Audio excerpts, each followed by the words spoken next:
The quiet, idyllic town of Ravenswood, where neighbors knew each other's names and the only sounds that broke the silence were the chirping birds and rustling leaves. But in the summer of 2015, a sudden and inexplicable phenomenon began to plague this once thriving community.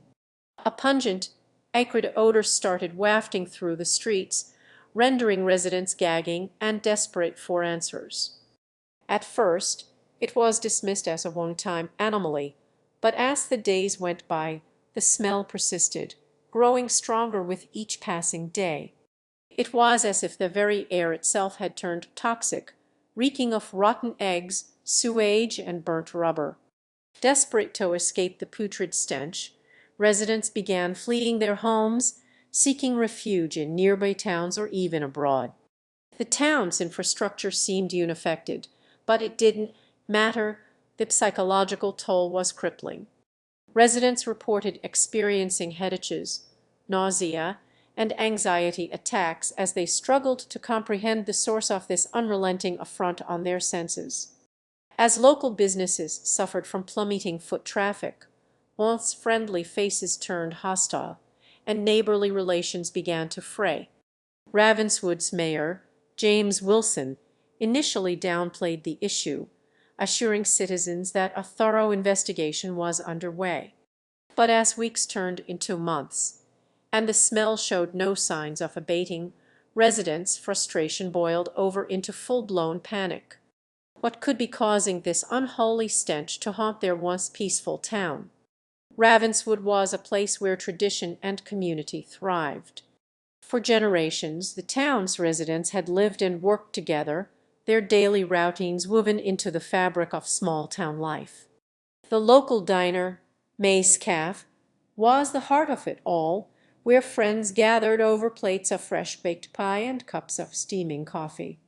It was a place where everyone knew each other's names and where newcomers were welcomed with open arms.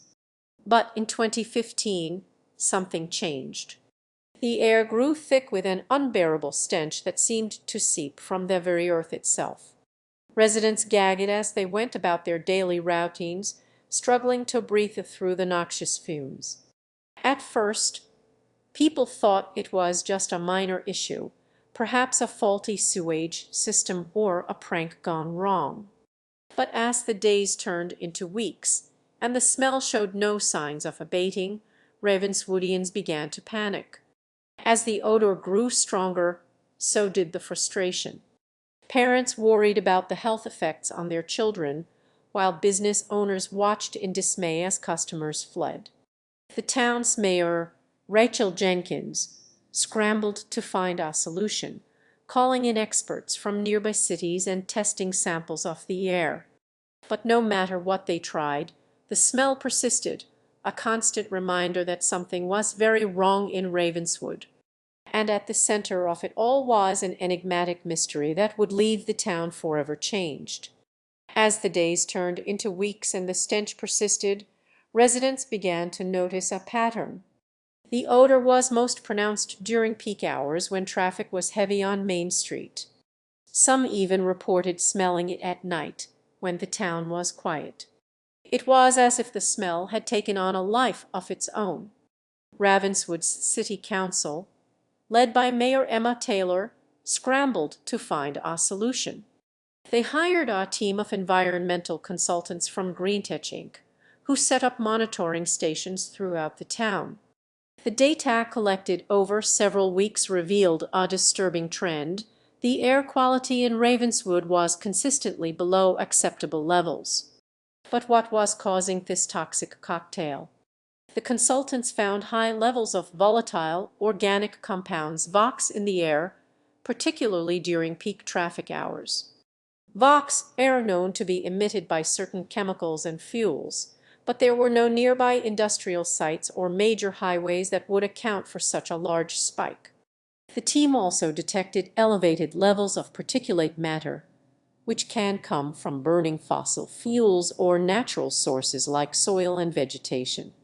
It was as if the town itself was contributing to the smell. The consultants' report raised more questions than answers. What was causing this unusual combination of pollutants?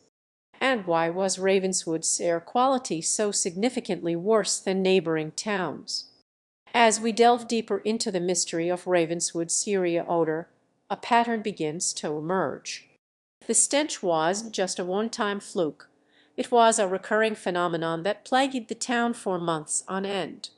Residents reported smelling the noxious fumes during the same time frame every year, coinciding with the annual fertilizer application at the nearby industrial farm. Smelling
It's estimated that over 20 million pounds of ammonium nitrate-based fertilizer were spread across the land, releasing volatile, organic compounds VOX into the air.